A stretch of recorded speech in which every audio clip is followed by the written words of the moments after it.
په دې باندې مونږه هولډر لګو. زما موبایل چې دی هغه د سټینډ نه راغوځار شو او د هغې LCD ماته شو.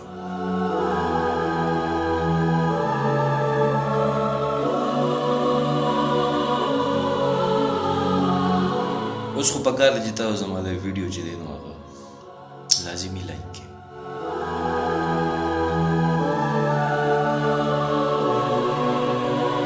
بسم الله الرحمن الرحیم. جناب ټول ملګرو ته په پښتو ټیک فیکټس کې وایو هرکلی. ملګرو څنګه تاسو زموږ تیره ویډیو کتلې وه په هغې کې مونږه شاته کروما سکرین لګولی و، د هغې سیټ اپ ما تاسو ته ښولی و. د هغې نه علاوه ما تاسو ته ښولی و چې تاسو به ځان له ورک سټیشن څنګه جوړوئ. اکثر خلک به تاسو کتلي ملګرو چې هغوی ځان له اخلي سیلفي سټینډز اخلي یا چې دی نو سیلفي لایټس اخلي یا د هغې نه علاوه سوچ کوي چې یار سافټ باکس جوړ کړو ځان له. د لایټ دا مسله چې ده چې کله تاسو انډور کار کوئ تاسو ته مخامخ راځي. نننۍ ویډیو کې به زه تاسو ته ښیم چې تاسو په ارزانه باندې او په ښه طریقه باندې خپل ځان له لایټس څنګه جوړولی شئ. نو راځئ زما سره.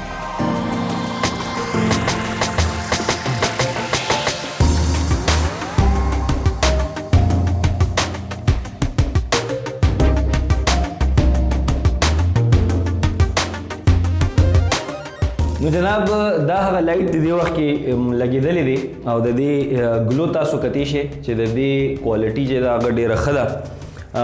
دې لایټ دپاره د ستاسو په کار څه دي لاول به زه تاسو ته هغه ښیم. تاسو به پایپ اخلئ. د هولډ کولو دپاره ستاسو یو بیس په کار دی. هم د دې پایپ سره د دې هولډر راځي. دا سیلینګ لایټ دی. په دې لایټ کې کمال دا دی چې د دې په بیک باندې تاسو ته یو بریکټ میلاویږي. راځئ چې موږ خپل پروسس چې دی وشروع. د ټولو نه لومړی ستاسو چې څومره لینت یا څومره هایټ پکار دی تاسو دا فری ساتلی شئ.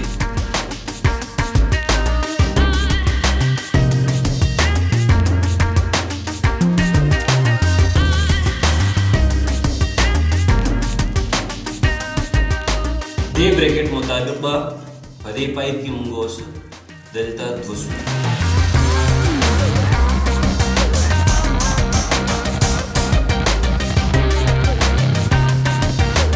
دا یو سوری شو.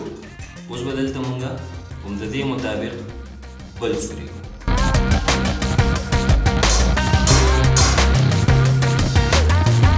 کله چې تاسو سوری وکړل نو په دې د دې لایټ سره په دیوال باندې د لګولو لپاره د پلاستیک کیپ او سره د میخ هم راځي.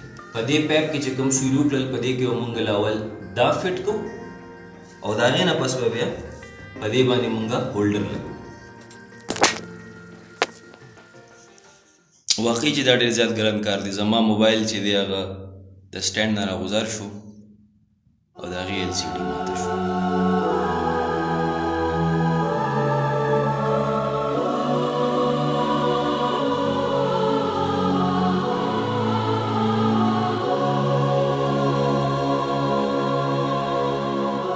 اوس خو پکار دی چې تاسو زما د ویډیو چې دی نو هغه لازمي لایک کړئ.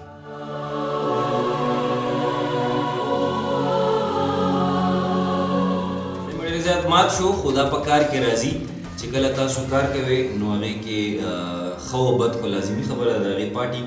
اني هاو مونږه د بریکټ چې کوم دی هغه په دې پایپ باندې دغسې ولګو.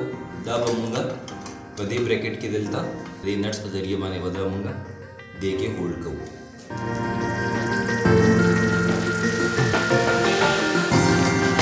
دا جناب ما لایټ دې باندې په بریکټ کې ولګو. اوس به دا مونږه دلته ټیپ کوو. ټیپینګ به کوو د دې او د هغې سره به بیا مونږه د دې کنیکشن جوړو.